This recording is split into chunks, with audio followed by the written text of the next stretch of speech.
É como se isso fosse a pessoa que quis ser ou deixou de ser. Mataram também. E depois eles encontraram as testemunhas de Jeová. Mataram também.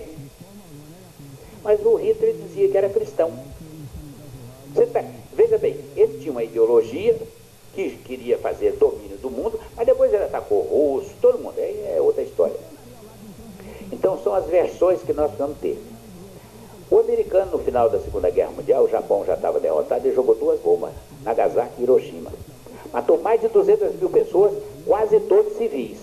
Mas como o americano está do nosso lado e ele que conta a história para nós, seja algum dia falar que ele é terrorista, não. Porque se jogasse em cima de um quartel, eu até não estou defendendo não, mas é uma guerra. Nagasaki e Hiroshima eram cidades, velhos, mulheres quase não iam para a guerra, crianças, matou. Mas como ele tem a versão que ele passa para nós, tem gente que acha que beleza foi aquilo, né? Ele acabou com a guerra. Não acabou com a guerra, acabou com as pessoas. Então, você vai construindo a sua versão. Então, esse é o problema complicado. Então, tudo é uma construção. O americano ainda... Os colonizadores que colonizavam a África inteira, o continente africano, eu sou da década de 60, eu acompanhava já participava da política. Praticamente quase todos os países da África passaram a ser países independentes. Tem 2 coisas que me chamou muita atenção. Uma foi, já numa das últimas colônias abolidas, foi, acho que é Angola. Uma pessoa, um colonizador daquele, explorador dos negros, disse o seguinte: para que esses negros querem independência?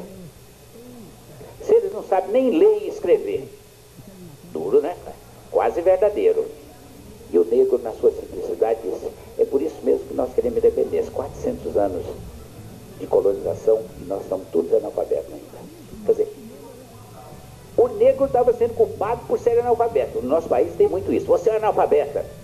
A sociedade, o Estado, não dá a escolaridade necessária à pessoa, mas você é analfabeta. Né? Então, isso nós temos que vencer essas questões. Então, eu já vou encerrando aqui.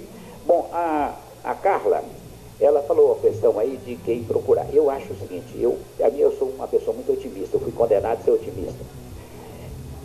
Já existe meio. Não sou eu sozinho que vou fazer. Senão eu vou morrer amanhã de dor de barriga, então eu acabo. Não. Precisa ver o seguinte: lá onde essa pessoa sofreu discriminação, seja ele cigano, seja ele quem for, vai na Defensoria Pública e cobra. Vai lá na OAB que tem uma Comissão de Direitos Humanos. Liga para essa Assembleia que tem uma Comissão de Direitos Humanos. Veja bem, eu quero sugerir, e aí se vale para cigano, vale para qualquer um. Cigano tem uma cartilha que nós fizemos em Brasília, Cigano Direito em Sua Mão. E também o Dia Nacional do Cigano foi eu que ajudei a preparar o texto e levamos para o presidente da República que assinou. Então, o dia 24 de maio, que é o Dia Nacional do Cigano. Uma vez uma pessoa falou comigo: que bobagem, para que isso? Também falaram com as mulheres: para que bobagem da mulher? Bobagem o dia do trabalho, do dia do trabalhador. Não precisa o dia. Todos os dias são nossos, todos os dias são de todos nós. Mas precisa ter o dia, porque pelo menos aí as escolas têm que ter um calendário. Eu queria sugerir a vocês, eu podia mandar para cá um calendário que nós fizemos no Espírito Santo. Eu tenho uma página no Facebook, eu sempre boto, todo dia, quase dia eu boto, dia tal, hoje eu nem estou sabendo. Então você vê o seguinte: o calendário da escola poderia ser feito com essa visão de direitos humanos. Dos quilombolas, né? Quilombolas, nós produzimos uma cartilha, Direitos Humanos dos Quilombolas, com Carlos Moura, lá em Brasília. E quando eu fui secretário de Justiça, ainda umas 2 décadas quase para trás, nós fizemos um material, era um vídeo e uma revista, falando de direitos quilombolas, dos calungas, do Divino Espírito Santo, lá no Espírito Santo, e também do Estado do Rio. Mas nós temos que produzir muito material e difundir. Já existe muita coisa feita. O MEC tem muita coisa, as secretarias, todos vocês têm muita coisa já. Então como é que nós vamos amarrando esse pouquinho? Não adianta ficar só entender de raça. Isso é importante. Mas quando eu falo raça, negro, brancos, e no Brasil inventaram o tal de amarelo, que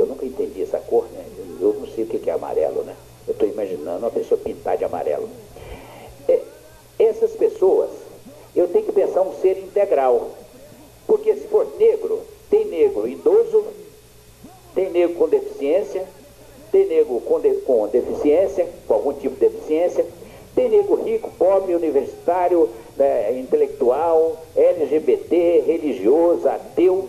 Mas se eu pensar no negro isolado, eu esqueço o resto. Mas quando eu falar no branco também. Quando eu falar no branco tem tudo também. Então, a gente tem que ver o ser humano integral. E quando a gente vê separado, eu vejo, estou falando mesmo de direitos humanos, nós passamos muito aperto. Também faz parte da história. Nós começamos cada um por si. E é assim mesmo que começa. Onde o calo está apertado, a gente pula. O quilombola teve que gritar, pular, saltar e denunciar. Mas o cigano foi mais tarde. Quando nós chegamos em Brasília, não tinha nada. E eu quero citar um exemplo. Eu participei de todas as conferências de direitos humanos do Brasil, todas. Na primeira eu fui lá reunir com um grupo de ciganos. Não era muito, não, uns, sei lá, 6, 7, 8. E nós tentamos, a gente fizemos propostas. Mas o primeiro programa de direitos humanos nacional não tinha nada sobre cigano. No segundo, eu nunca vou esquecer, um grupo de ciganos, nós estamos esquecidos. Eu fui lá na frente, de fato esquecido, mas tinha cigano na primeira conferência e apresentou. Mesmo os direitos humanos, porque os programas são o seguinte, as conferências realizam aqueles dados todos, depois o governo vai lá e faz um plano. Então aí, daí por diante, ingressou cigano em todos os programas.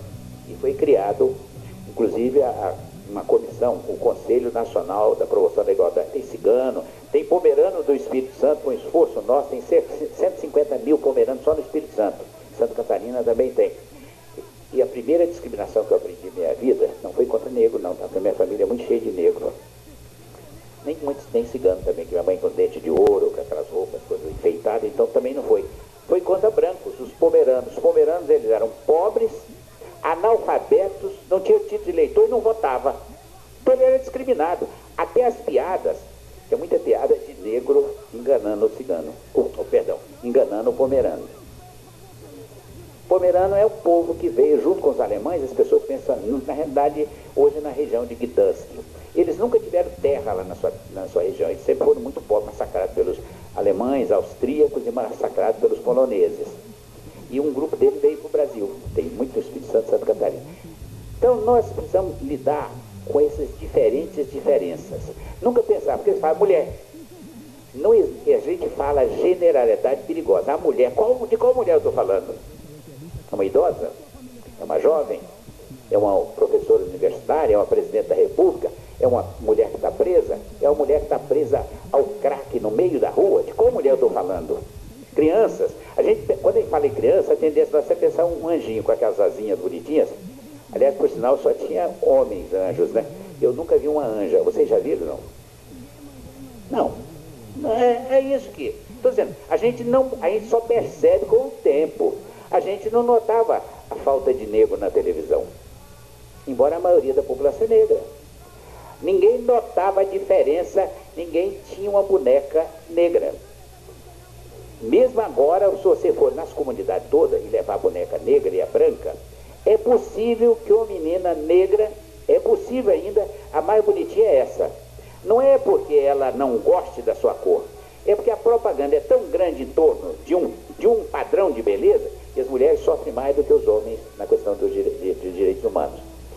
Criou-se uma regra de beleza, o padrão, que nem a Gisele Bündchen enquadra nisso. A gente começa a exigir uma mulher que não existe no mundo.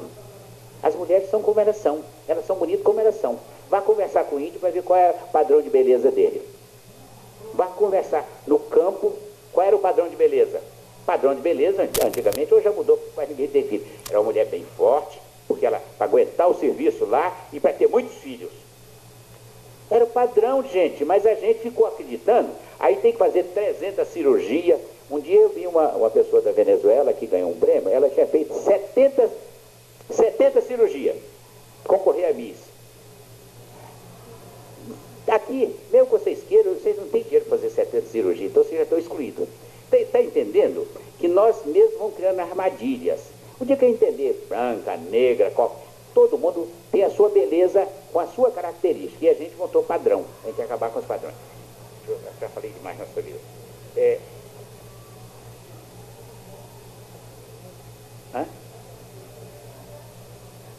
tem uma questão com o Jairão, nós temos que fazer o seguinte: primeiro é ligar todas essas noções de direitos humanos, de plano, de programa, e que vocês vão fazer aqui, como é que se interliga.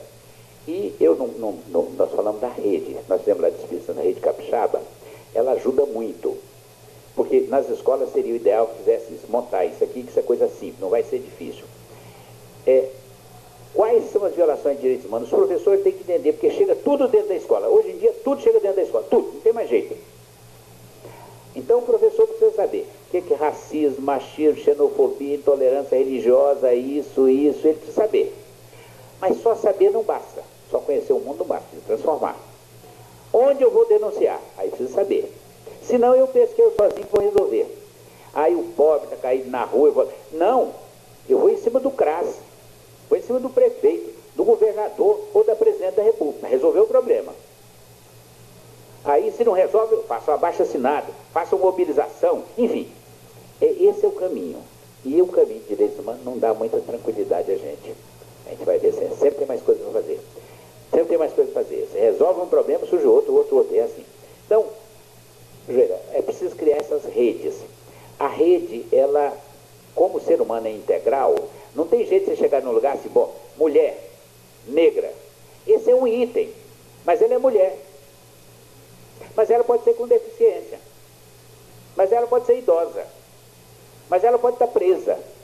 Que mulher eu estou falando? Então, sempre localizar com quem, de quem eu estou falando e quais são as saídas. E o Mandela mostrou, isso é uma construção.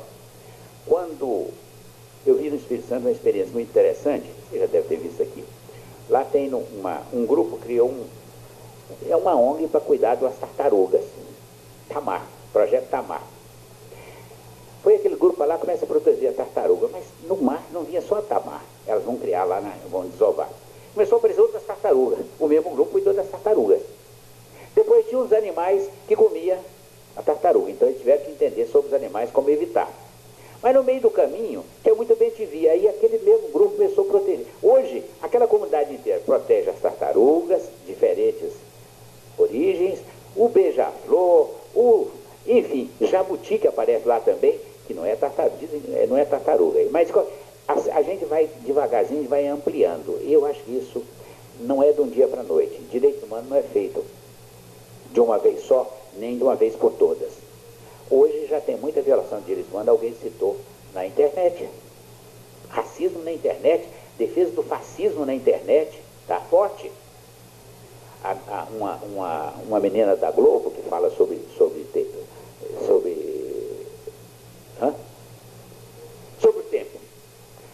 Encheram na internet xingando ela. Negra, a Maju. Você imagina, na Globo, uma pessoa queridíssima e belíssima, sob qualquer padrão, não quero ficar escolhendo padrão de beleza, mas era bonita mesmo, né? Não fala a verdade, né? Então, ela já foi atacada.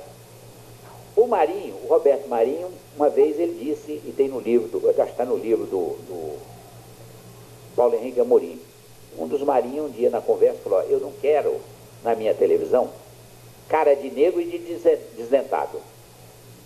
Então mais da metade da população não servia, agora está servindo, agora já tem mais gente lá e tal.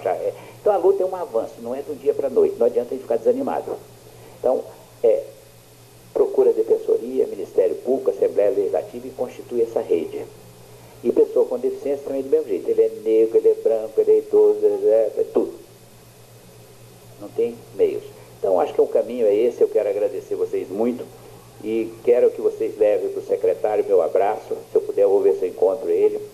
E vocês, os professores, têm uma tarefa gigantesca, porque tudo vai para dentro da escola. A escola não resolve tudo, não fica com essa história que Paulo Freire já falou isso. Mas sem a escola não resolve também não, tá? E a gente tem que, isso os professores sabem, mas tem que cada vez mais bater. A gente tem que ler o mundo primeiro de ler as letras. Porque as letras a gente aprende e tal, por isso que eu sou contra ficar esculhambando analfabeto. Aí o cara, você viu, o cigano aqui falou que ele praticamente não sabe escrever, escreveu um livro. Né? Se me deixa eu falar, é uma boliviana ou equatoriana, uma mulher que ela faz um relato. Domitila, tá bem que eu já estou meio... Ela faz um relato dela. Né? O Gorky, na Rússia, ele fala minhas universidades. Ele conta vida dele como foi. Cada um de nós temos uma universidade, temos conhecimento. Temos limite, nós somos, todos nós, sem exceção, incompletos. Acabar com as arrogâncias, aquela pessoa que sabe tudo, né?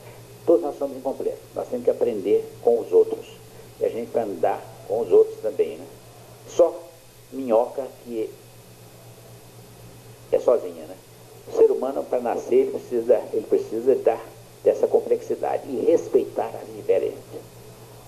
Se a gente não fizer isso, a gente não avança. E vocês podem fazer essa mexida no Brasil e no mundo. E nós somos uma boa referência no mundo já. Nós temos boas leis, ainda temos dificuldade. Aí fazer o vereador, o deputado, o prefeito, o secretário, o professor, ia lá no CRAS, o que não está. Não adianta você falar, o CRAS não funciona. Vai em cima para ver se ele passa a funcionar. O CRES não funciona. A secretaria, o conselho. Tem muitos conselhos que são burocratas. Tem conselho que a gente vai lá ficar desesperado. Mas não adianta você ficar chorando. O ano que vem vamos eleger ele ou ela lá para dentro daquele conselho e bota ele funcionar. E se a secretaria estiver devagar, a gente cutuca secretarias também. Tá? Aí municipal, estadual e nacional. Muito obrigado por tudo. Essa terra é uma terra que eu amo para danar. Sou cidadão de Natal com muito orgulho e gosto muito dessa terra. Muito.